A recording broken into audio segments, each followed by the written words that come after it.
week in movies from our remote location.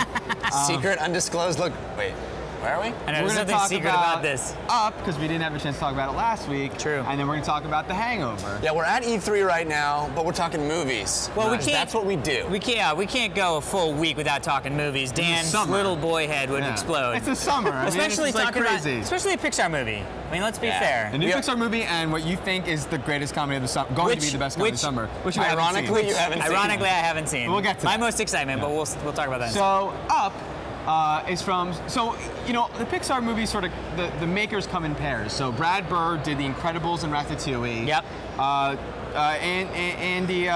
Andrew Stanton did Nemo and last year's Wall-E. Right. This year's comes from the guys who made Monsters, Inc.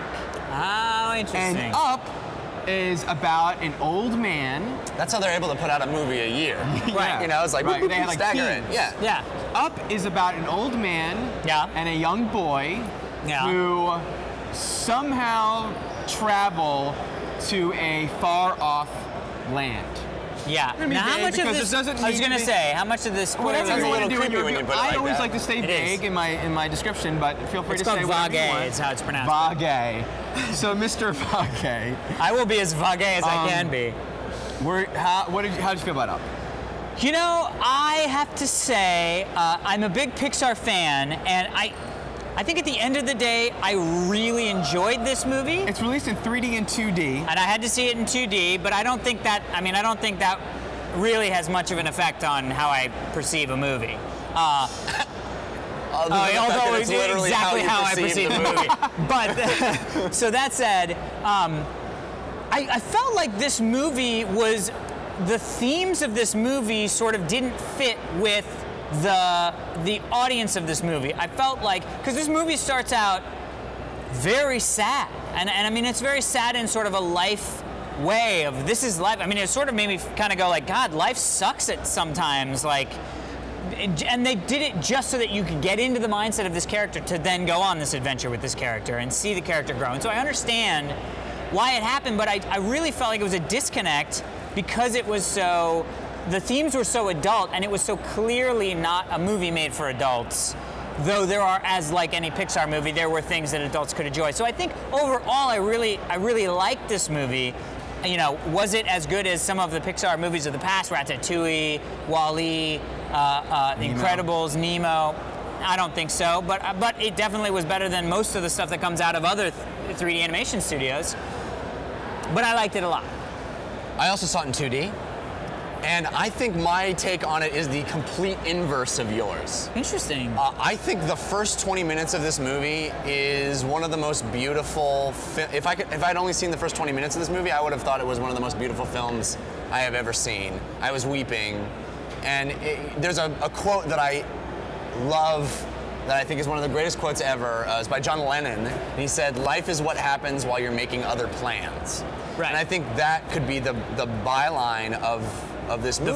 The first 20 minutes. Certainly the first 20 Or minutes. the whole movie. The whole movie. Yeah, that's true. And I actually think the third act, the action adventure stuff, much like I thought in Wall-E, was the least interesting part.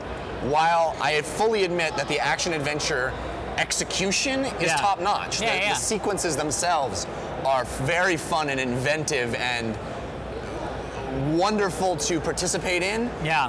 From a story's perspective, they were the least interesting for me because I felt like the characters and the sentiment of the film was so strong. I wanted to spend more time with these characters rather than see them in these action adventure moments, which kind of stretch credulity when the older man is doing all these kind of action-y, adventure-y things. Yeah. When at the beginning, there's something I want to point out. This movie's PG, it's not G. And the reason for that is there is blood. A need for parental guidance. Yeah, well, there's blood. And I think that's probably what got it to PG. You mean specifically just that one bit of blood, or was there more? Right. Oh no, there's the two beginning moments, parts. but the beginning moment is very jarring. It is. Because I don't remember ever seeing blood in a Pixar movie before. Yeah. And it happens at the beginning in this moment where the main character lashes out, and it so affected me because, oh my God, there's blood in this cartoon, and it lands so real. And then we eventually get to the point at the end of the movie where things are so over the top and cartoony that I lost that wonderful grounded reality that really made it land so deeply to me. Yeah. What'd you think, Dan? I actually side more with Jeff in that. I hate you guys. No, I'm just kidding. But I mean, you'll. Because I wanted to see that movie, but I thought the first 20 minutes. I mean, the first 20 minutes of this movie caused a reaction in me that usually happens in the last 20 minutes of a movie, Agreed. like Finding Neverland or Big Fish. Field Dreams Definitely. or whatever, where I wanted to leave the theater. I mean, I wanted to get away and ugly. I didn't want to just hold in tears. I didn't want a tear to streak. I wanted to go in a car and sob somewhere. Yeah. And it's from beauty, really, right? Yeah. No, it's great. Yeah, it's from a deep sadness, but in a beautiful way. Yeah.